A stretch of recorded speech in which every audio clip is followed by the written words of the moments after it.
Welcome to AARP Connecticut in your community. I'm Elaine Werner.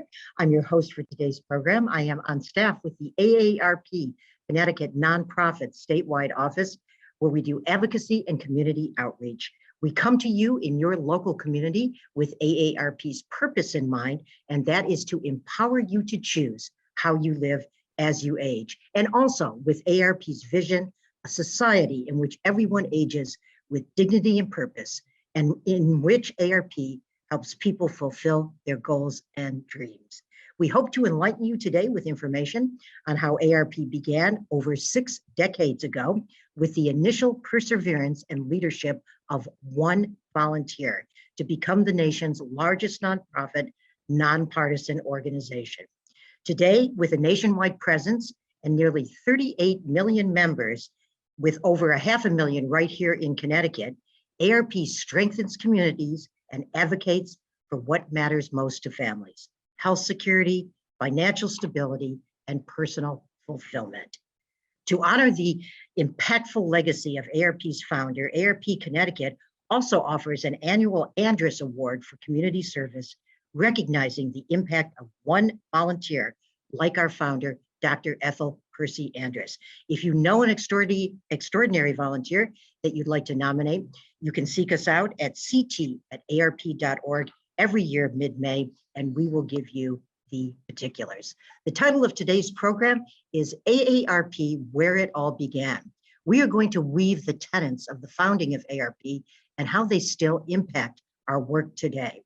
So some background first before I introduce my guest. We're going to put a picture up on this screen there.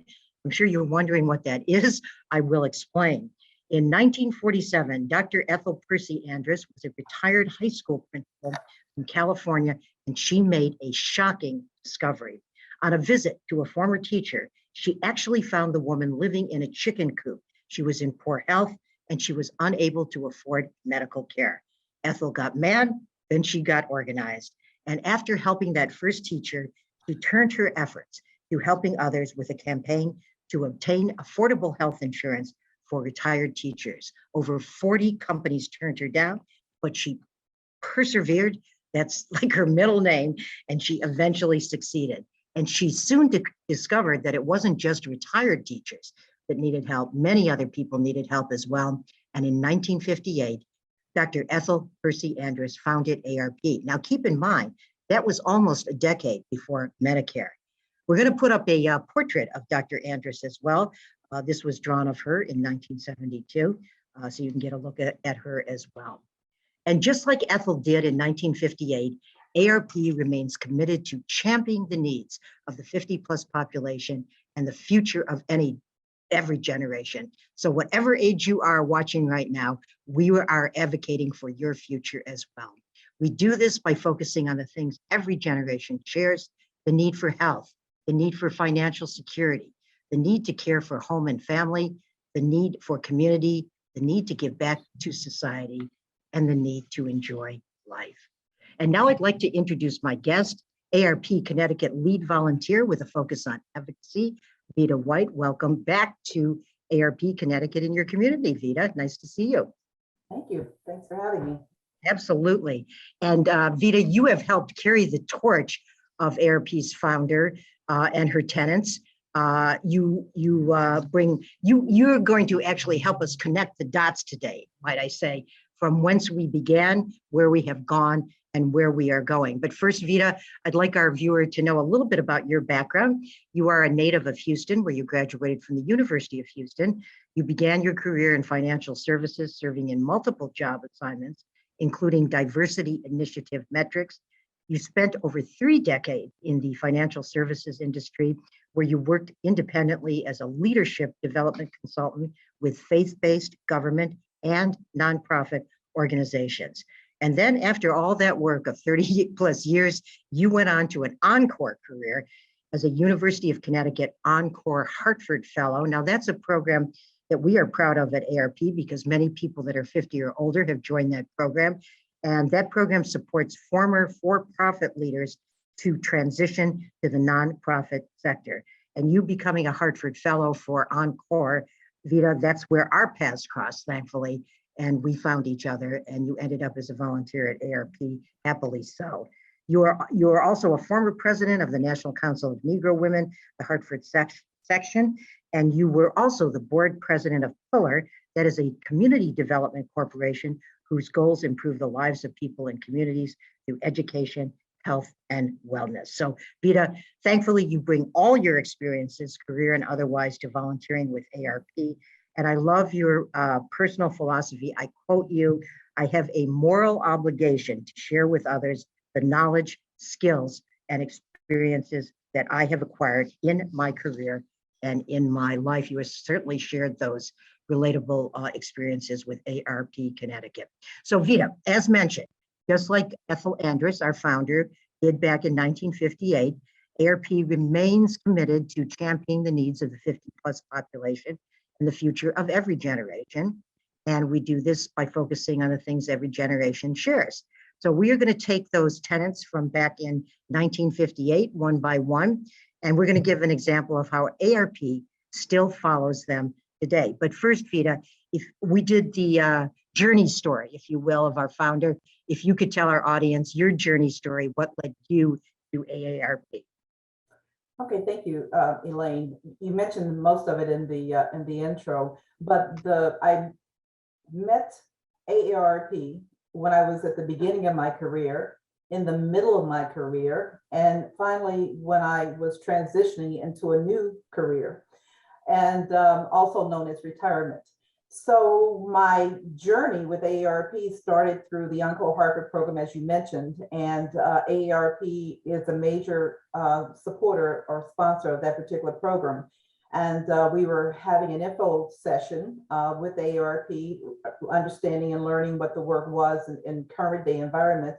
And you and I looked at each other, and the rest is pretty much history. I was hooked from that time on. So not only about knowing about AARP for almost 30 years, but now here's the opportunity to actually be a part of AARP in present day. So that was the beginning of my my volunteerism with AARP as an advocacy volunteer. Yeah, it was a smooth segue from what you were doing in your life to us, and we appreciated that. And Vita, as you know, AARP uses the power of its over 500,000 members in Connecticut to advocate for what we call positive social change. I want to reiterate, we are a nonpartisan organization. And as you know, because you have done this, we work with state and federal legislators to ensure that the needs of older adults are fairly represented, both in the Connecticut Capitol and also in Washington, D.C. So as I said, now you're going to help us connect the dots from whence we came, when we were founded, where we've gone and where we are going, and by those tenets that we talked about. So we'll revisit the first one, the need for health. Vita, you know, and many of our viewers know about the high cost of prescription drugs. AARP has supported for many, many years legislation that would allow Medicare to negotiate drug prices. So has been, always will be a big issue for us. If you can just remark on, you know, whether it's your work or the work of AARP today on that subject. Well, the prescriptions is so important when you think about the demographic that we're talking about, 50 and older. As we age, there's always a need for medication, but what's so important and was part of Dr. Andrus's mission was making it affordable so people could actually pay for the prescriptions. And that also supports health, you know, health security that we talk about. So we're currently involved in fostering and supporting and lobbying our legislators for legislation in Connecticut that makes prescription costs affordable. Well, and you know, depending on when you're watching this program, it's always been a mainstay issue for us, as we've said, Vita, but it might even be a time, hopefully so, that you're watching and hearing about this, that we have successfully been able to move our legislators in the right direction for Medicare to negotiate drug prices. Again, under the need for health, Vita, nursing homes and long-term care, nearly 9 in 10 adults over the age of 50 would prefer to receive long-term care. Where does everybody want to age? In their own communities. So if you can also just address some of our work around nursing homes and long-term care. Well, as an advocacy volunteer, we do spend some time prior to the legislature making testimony and giving information about long-term care issues and the cost of it and the limitations sometimes in terms of the coverage. So that is something that we feel very strongly about. It also goes to making sure that our demographic is financially healthy, and we're going to get to the financial part as well. The nursing home issue was highlighted as a result of COVID in Connecticut. It became more in the forefront. And finding out that because of isolation, the residents in nursing homes could not have visitors. They didn't have access to their family to be able to talk to them. So AARP has been a leader, not only the only organization working with, but a leader of organizations working to get those changed, and also the number of hours of care in nursing homes. So we were able to get phones and iPads and different things so people could communicate there and not feel so isolated. Yeah, social isolation always was an issue with us, but certainly became emphasized during the pandemic, no question about it. So we just talked about the need for health that Dr. Anders talked about years ago, that we talk about today. Now the need for financial security. We know that keeping Social Security solvent always comes to the top of the list every time we poll our members. And we want to make sure our residents in Connecticut and across the nation, but particularly in Connecticut, we're talking, don't run out of their money as they age. So Vita, if you could tell our viewers briefly about a program in Connecticut that has been launched, My Connecticut Savings. So this was actually one of the early programs that I was able to participate in as a volunteer, even before it was formed and actually became law. AARP was involved in getting the information out, understanding what the issues were. And in terms of, this is really for people who have no retirement plan or IRA, no means when they retire to really take care of themselves. And that's around 600,000 people who work in Connecticut. So this is not only about our demographic, it's about other residents of Connecticut as well. So this is helping them prepare for a future where there is some available income.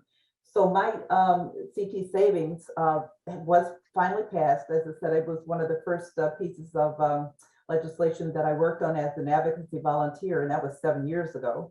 So now it's in the process of actually being rolled out into the community. And once again, AARP is involved in the education of people in our community and the constituents in terms of what this particular program law is about now, and who qualifies and how it's going to benefit them in the long term. Now, just so you know, this pertains to employers with 5 or more employees. So this will help a lot of people in the long term. Not only a lot of people, to the tune of something like 600,000 Vita in the state of Connecticut are going to be impacted, and we appreciate your input on the volunteer rollout team for that. Keeping with the need for financial security, all you have to do is look at your utility bill in Connecticut and know it's high. So we work also, Vita, as you know, on consumer issues, trying to provide fair and affordable utility pricing for our residents. So again, if you can speak to what AARP has done in that arena. Well, AARP has really been instrumental in 2 ways, both in terms of educating the volunteers in terms of what these issues are, and also introducing us to the PURA, the Public Utility Rate Authority. And we've also been able to go down to the legislature and give personal testimony as to what these exorbitant utility bills have done, both individually and to our demographic as well. One of the major concerns when we started this work, and this was almost 7 years ago as well, was the variable rates. And most the people most negatively impacted by these rates were senior citizens. And so the rates would go up and they would go down and they would go up, but mostly up. And through our workshops in AARP and conversation education, we were able to create a cadre of educated consumers and citizens through seminars on what to look for, and also to lobby to do away or eliminate these extreme variable rates and cancellation fees. And we even offer a program on how to really read your utility bill and hopefully make it more affordable for yourself. One of the workshops that AARP has put together. We're doing it, we've done it virtually and in person. So this made it really, really accessible to a lot of our demographic of people in Connecticut. Exactly. The other thing go ahead, Elaine, was Fraud Watch. And sometimes we don't think Fraud Watch as being a financial piece, but it really is another way of providing workshops and seminars and information for our demographics, so that people aren't conned out of their money or their hard-earned savings, or taken advantage of through fraud and misinformation. And we've been very, I think, successful in doing that. It's been a game changer, I think, for a lot of people, understanding the quickness and the ease of defrauding people out of their money. And also a subject, Vita, no matter what age you are, that applies as well. And, if you'd like to know about any of these programs or attend some of these presentations, AARP.org/CT events, we'll get that up on the screen as well. The third thing, the need to care for home and family caregiving, Vita, always been a big issue for us, more than ever. We've said people want to, where do people mostly want to live or age? Of course, is in their own home, but still a ways to go on what we're going to cover here. But if you can briefly touch on caregiving with AARP. Caregiving is another really, really important a piece of work that AARP has been a leader in, and partnering with other organizations as well. One of the things that we find, most people who are ill or as we age, we want to stay in our homes, and sometimes we need help and care. And that's what we started thinking about, people who are working and then their parents become ill. They want to take care of them, but it was forcing people to make a choice between a paycheck and their family. And this was, something that AARP felt strongly about, as do, all of us, that we want to basically make it easier for caregivers, and also to make sure that the state funds it, or gives adequate funds to it as well. So as an advocacy volunteer, this is something we've been pretty passionate about. And also thinking about it, it's also families who are going through this, but sometimes individuals who don't have families. So being able to expand the definition sometimes of a caregiver, it could be a neighbor, it could be a distant relative, is still that person giving that same level of care and responding to that particular person's needs. Well, and we also produce a Connecticut Caregivers Resource Guide. We'll put our local email up on the screen if you want that. We'll be able to give you the link to download that.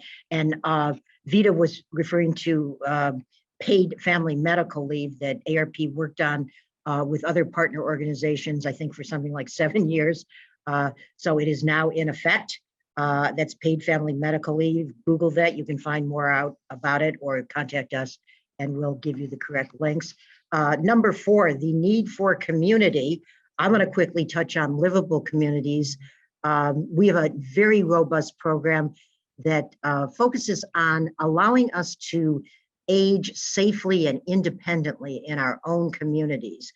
And of course, walkability is a big part of livable communities. If you want to just touch on that, Vita.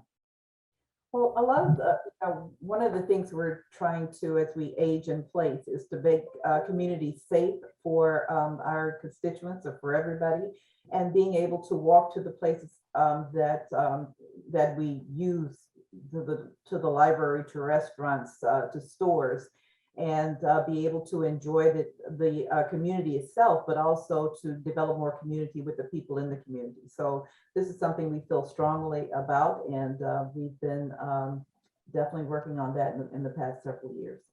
Yeah, we also work intergenerationally in that area. We say it's from the cradle to the wheelchair to the walker. So from when you're born to whatever age you end up being, livable communities, another great program area for us. And another thing that our founder talked about decades ago was the need to give back to society. What rings true with me there for you, Vita, because you're often at the Capitol or the Legislative Office building, you're taking the concerns of our members right to the legislators. How does that work exactly with AARP? Well, we usually go down in mass or with someone, our other members as well. And I'm going to get to that with the regional impact teams. And we meet with our legislators and we share our concerns or our constituents' concerns with them in terms of the programs and the issues that are topmost for AARP. And so we try to meet with them personally and have that one-on-one FaceTime. It's also over a course of time developing stronger relationships with them. So we also attend events and teas that they would be having during the course of the year as well. So we are able, I think, and I feel as an advocacy volunteer, to really have an impact with these, with the work that we're doing and some of the legislators, because of the long-term relationships that we're building. And also being able to tell our stories to the legislators. We put real faces around some of these issues where they might hear about it more in a report or I read your testimony. If we're able to speak to it or tell our other volunteers' stories, it makes it more real. If we're giving testimony, for instance, before a legislative committee, it brings the issue to life and not just a lot of words on a paragraph. And another thing that we do, Vita, in the need to give back to society annually, we on 9/11, we honor the victims of 9/11 and their family members, and both staff from AARP Connecticut and our volunteers branch out throughout the state and doing service that day. We do a lot of volunteering, of course, every day, but in particular, the focus on the victims of 9/11, often in food pantries and serving food and stocking shelves and that kind of thing as well. You mentioned the regional impact team. Again, not a lot of time to go here. Vita, if you could very, very briefly just touch on that, and that falls again into our need for community. Well, AARP has established these regional impact teams, we call them, across the state of Connecticut. And it actually allows us as volunteers to reach more people and to work in our individual communities. We live in our communities. We know what the issues are in our communities. We build a certain amount of trust in our communities because we live there. And so it's really being able to educate people more thoroughly on a one-on-one conversation or a small event. So it's a broader reach across the state of Connecticut. And we have 7 of those teams in the state. So regardless of where you are in the state, there's a team for you to join, and who knows your local community better than you do. And lastly, one of the tenets that our founder, Dr. Andrus, talked about years ago, it still rings true today, Vita, is the need to enjoy life. And of course, we love our Fun with Purpose events. One of my favorites, and I know yours as well. If you can briefly touch on movies for grown-ups. Movies for grown-ups. AARP sponsors free movies from time to time for grown-ups. It's just a matter of going on to the site and registering and showing up. And you get tickets and popcorn and again, this whole thing about building community, because you'd be surprised at how many people you run into that you know that you haven't seen for a while. And it's also an opportunity to talk more about AARP's programs and what we're sponsoring and what we're looking forward to and how they can participate and join us. And also, speaking of Fun with Purpose, you can find us at the Beardsley Zoo, Mystic Seaport, Mystic Aquarium, either virtually behind the scenes or safely in person. We've done cooking demos, wine tastings, you name it, it's out there, aarp.org/CT event. Well, never enough time, Vita, but I'm going to ask you for a lasting thought for our viewer today on the subject we've talked about. We tried to connect the dots here, where AARP started where it all began, the name of our show today, to where we are today. Well, thank you, Elaine.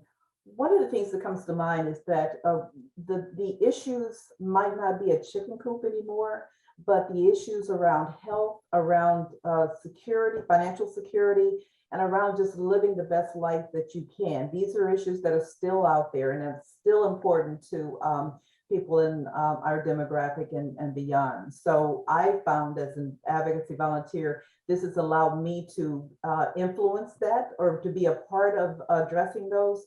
And that gives great satisfaction. How often do we get a chance to do something big on an individual basis? Well said. Well, good lasting thought there, Vita. I'm gonna use a quote myself for a lasting thought. This is directly from our founder, Dr. Andrus. In 1967, she said, AARP is not confined to only those who are retired from a business or profession. Perhaps a better word for the retired in AARP is refired, not retired. And Vita, you are certainly an example of that. I want to thank you again, Vita, for being my guest today, for continuing to carry the torch of our founders' famous motto, to serve, not to be served. Thanks for being with us today. So appreciate it. And for being a great 7-year volunteer with us. Thank you. And you've been watching AARP Connecticut in your community, the title of our show today, AARP, Where It All Began. I want to thank you for watching. I want to thank you in particular, if you're a member of AARP. You are amongst more than 500,000 right here in the state of Connecticut. And we hope you've gained some perspective on AARP, where it all began, continuing to advocate on your behalf on what still matters most to families: health security, financial stability, and personal fulfillment. If you'd like to join our volunteer team, you can do so by contacting me, Elaine Warner, 860-548-3169. We look forward to visiting you again in your local community, and thanks for watching.